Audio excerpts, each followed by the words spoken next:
नमस्कार दोस्तों।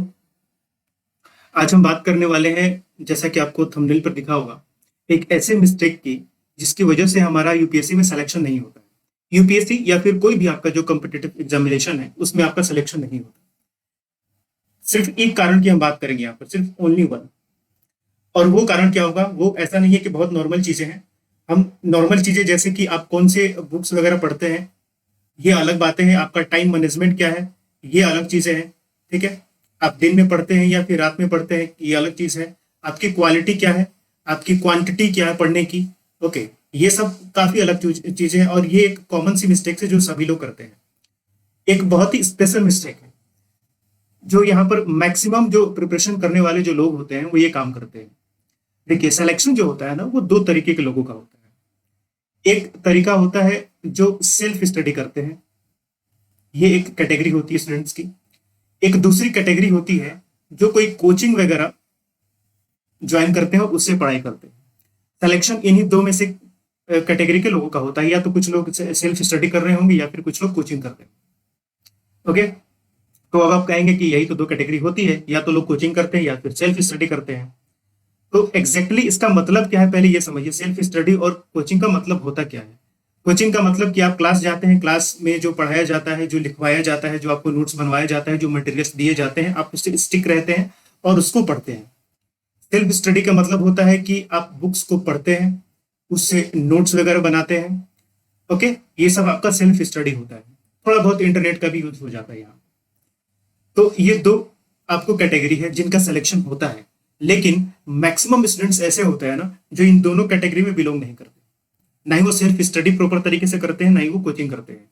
वो कैटेगरी होती है, एक थर्ड कैटेगरी है, जिनमें इन दोनों की प्रॉपर्टी पाई जाती है। यानी कि वो कहने को तो सेल्फ स्टडी करते हैं, उन्होंने ऑफिशियली कोई कोचिंग ज्वाइन किया नहीं है, बट वो कोचिंग्स के मटेरियल पर रिलाई करते हैं। तो अब उन्होंने कोचिंग ज्वाइन नहीं किया तो कोचिंग का मटेरियल आएगा आएगा कहाँ से?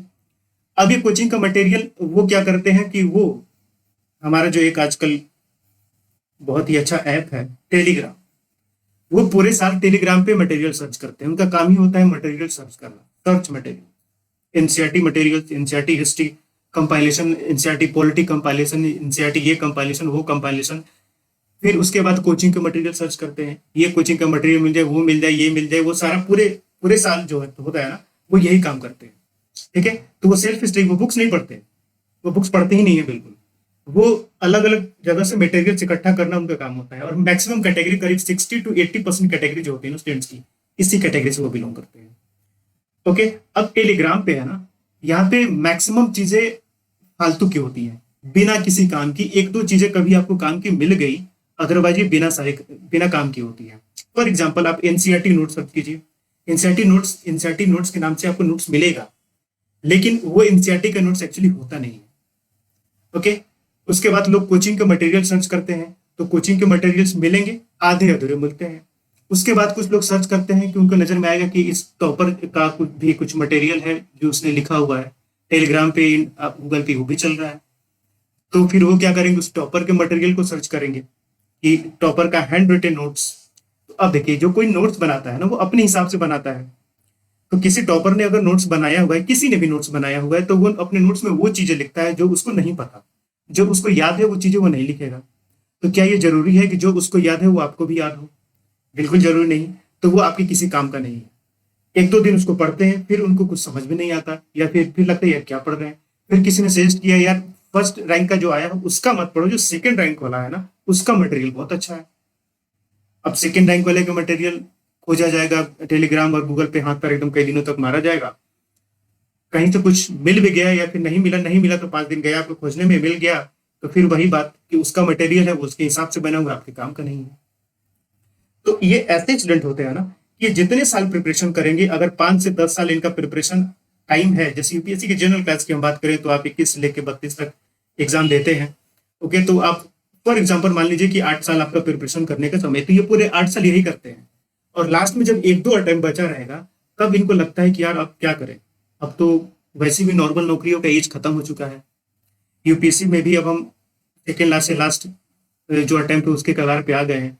अब हमारे पास बचता है एक पीसीएस। और पीसीएस के बाद अगर यूपीएससी में नहीं हुआ तो पीसीएस, और उसमें भी नहीं हुआ तो काम खत्म।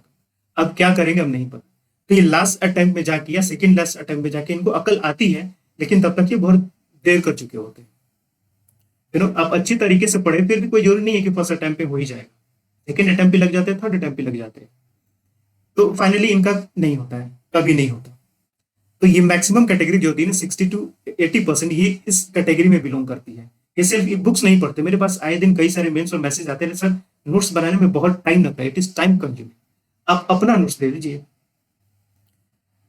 देखिए, टीचर जो नोट्स बनाता है ना, वो स्टूडेंट्स की किसी काम का नहीं होता, क्योंकि मेरा जो नोट्स है वो सिर्फ मैं ही समझ सकता हूँ। उसमें कोड वर्ड का यूज किया गया है, उसमें बहुत शॉर्ट फॉर्म का यूज किया गया है। अब मैं जितना जानता हूं जरूरी नहीं है कि आप उतना जाने, ठीक है। तो अगर मैं टीचर किसी को पढ़ाता है, स्टूडेंट को पढ़ाता है, तो जनरली वही लोग पढ़ेंगे ना जो टीचर से कम जानते हैं। मैं ये नहीं कह रहा हूं कि आप मुझसे कम जानते होंगे, हो सकता है आप मुझसे ज्यादा जानते होंगे, लेकिन मैं जिनको पढ़ाता हूं या फिर जो मुझसे पढ़ते हैं, वो उनको नॉलेज तो मेरे से कम ही है, तभी तो मुझसे पढ़ते हैं। तो मेरा जो नोट्स है ना, वो मेरे हिसाब से है, वो उसमें वो चीजें लिखी गई हैं जिसमें मैं समझता हूँ कि मुझे रिवीजन करने के लिए जरूरी है, और जो चीजें मुझे अच्छी तरीके से पता है वो आपको नहीं पता होगी। मेरे पास ज्योग्राफी ऑप्शनल के नोट्स की बात करें ना, फिर 50 पेज में ही मेरे पास ज्योग्राफी ऑप्शनल का नोट्स है। क्या ये 50 पेज में आपको दे दूंगा तो ये काम आएगा आपके? ये बिल्कुल नहीं आएगा आपके काम, ये आपके लिए यूजलेस है।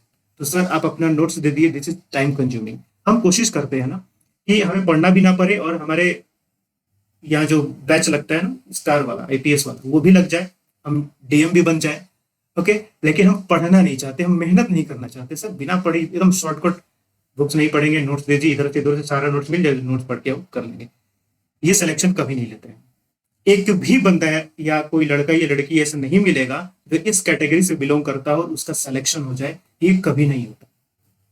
अब तो खैर ऑफलाइन क्लासेस नहीं होती है, जब ऑफलाइन क्लासेस होती थी तो हम लोग ये सब बताते हैं क्लास में, लेकिन ऑनलाइन क्लासेस में ये होता है ना कि बच्चों के पास पेशेंस नहीं होता है, के पास उतना सुनने के लिए। यूट्यूब पर भी नहीं होता, यूट्यूब पर भी लोग जैसे कि कॉमेडी चैनल्स वगैरह होते हैं 10-15 मिनट के, लोग वैसे ही वीडियो पसंद करते हैं। अब एजुकेशनल वीडियोस जो होती है ना एकेडमिक्स या फिर प्रिपरेशन वाली, वो 30 मिनट से ज्यादा की हो जाती है, कम 15-20 मिनट का बना ही नहीं जा सकता, क्योंकि एक टॉपिक अगर हम समझा रहे हैं तो जरूरी नहीं है कि वो 15 मिनट में कंप्लीट हो, तो पेशेंस नहीं होता लोगों के पास, ओके। और ये बुक्स बिल्कुल नहीं पढ़ते, इनको लगता है कि टाइम कंज्यूम हो रहा है, यानी कि ये चाहते हैं ना कि 2 साल जो हम प्रिपरेशन में दे रहे हैं वो हमें 6 महीने में हो जाए। कुछ टॉपर का आपने सुना भी होगा, कुछ टॉपर कहते हैं कि 4 महीने मैंने प्रीलिम्स के लिए प्रिपरेशन की, उसके बाद मात्र प्रीलिम्स के बाद 3 महीने मुझे मिले थे मेंस के, और 3 महीने में मैंने मेंस का भी प्रिपरेशन कर लिया। यानी कि इस 7 महीने में वो प्रिपरेशन करके उनका सिलेक्शन भी हो गया, वो टॉप भी कर गए। ये भी नहीं है कि एकदम लास्ट रैंक में नहीं, एकदम टॉप भी कर गया। ये जो होता है ना, कभी भी कोई टॉपर आपको सही जानकारी नहीं देता, ठीक है। रीजन ये है कि सभी लोग चाहते हैं ना कि अपने आप को बताना है कि मैं इंटेलिजेंट हूं। अगर वो बताएंगे कि I was preparing since 4 year और 5 ईयर्स, आप कहेंगे क्या तो तुम्हारे मेरे में अंतर क्या है? फिर मैं भी तो 4 साल से प्रिपरेशन कर रहा हूँ, तुम्हारा भी नहीं हुआ, ओके। लेकिन उनको दिखानी रहती है ना कि हम इंटेलिजेंट है, दैट्स वाई हमारा सिलेक्शन हुआ। उनसे पूछिए सर क्या पढ़ना है, वो कहेंगे नहीं कुछ नहीं पढ़ना है, ये बहुत आसान चीज है, इसमें कुछ है नहीं, ये कर लेना, वो करना है। वो इस तरीके से दिखाते हैं ना, कोई बिना पढ़े एग्जाम में गए हैं और उनका सिलेक्शन हो गया है। तो कभी आप किसी टॉपर का इंटरव्यू देखते हैं, क्या पढ़ते हैं क्या नहीं पढ़ते हैं, कैसे पढ़ना चाहिए, वो आपके लिए यूजलेस है, वो सही चीजें नहीं बताते। तो हमेशा टीचर का सुनिए, जो टीचर आपको बताता है, क्योंकि टीचर आपके साथ रहने वाला है, आपके साथ एक साल रहेगा जब तक आप उससे पढ़ने वाले हैं, वो आपको सही गाइडेंस देगा। ये जो होते हैं ना, ये सही गाइडेंस नहीं देते हैं, तो कभी इन पर रिलाई नहीं करना चाहिए, ओके। और इसके साथ मैंने कहा ना कि ये जो कैटेगरी होती है, प्लीज इससे बिलोंग मत कीजिए आप। शॉर्टकट से सक्सेस नहीं मिलता।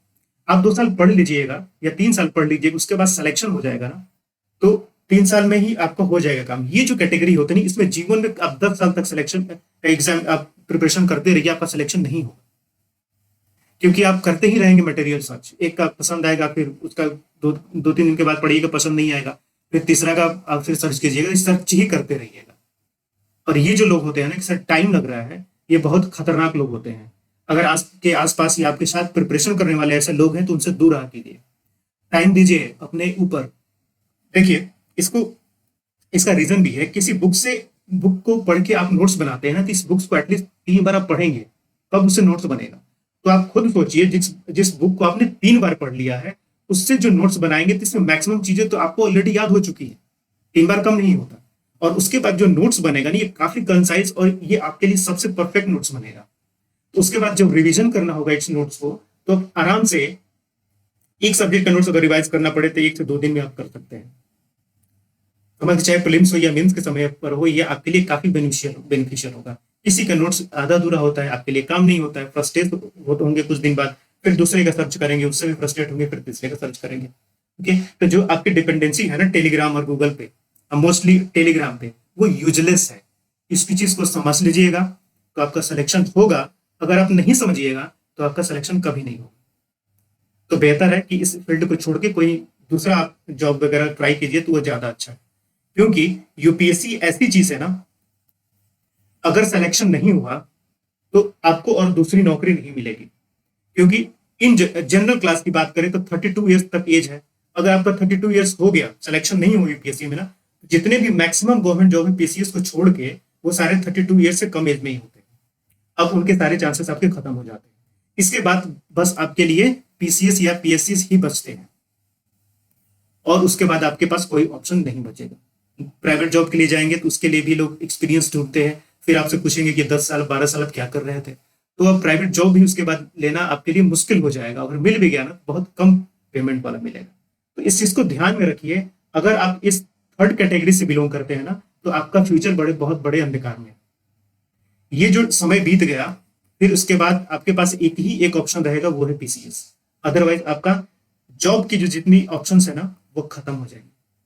और हमारे यहाँ बिजनेस करने की मेंटालिटी होती नहीं है इंडियंस में, मोस्ट प्रोबेबली। ओके, तो प्लीज इस कैटेगरी में बिलोंग मत कीजिए। अगर आपको सिलेक्शन लेना है, अगर आप सेल्फ स्टडी कर रहे हैं, तो खुद पढ़ना स्टार्ट कीजिए। अदरवाइज अगर आपको लगता है कि हम नहीं कर पाएंगे या फिर हमें कंफ्यूजन है, तो किसी कोचिंग को ज्वाइन कर लीजिए। वो आपको पढ़ाएंगे, आपको मटेरियल्स प्रोवाइड करेंगे, आपको नोट्स लिखवाएंगे। वो एक अच्छा तरीका होता है। इस थर्ड कैटेगरी से आप बिलोंग मत कीजिए। इंटरनेट एक सप्लीमेंट्री चीज होती है, लेकिन यहां पर इंटरनेट को आपने एक प्राइमरी चीज बना लिया।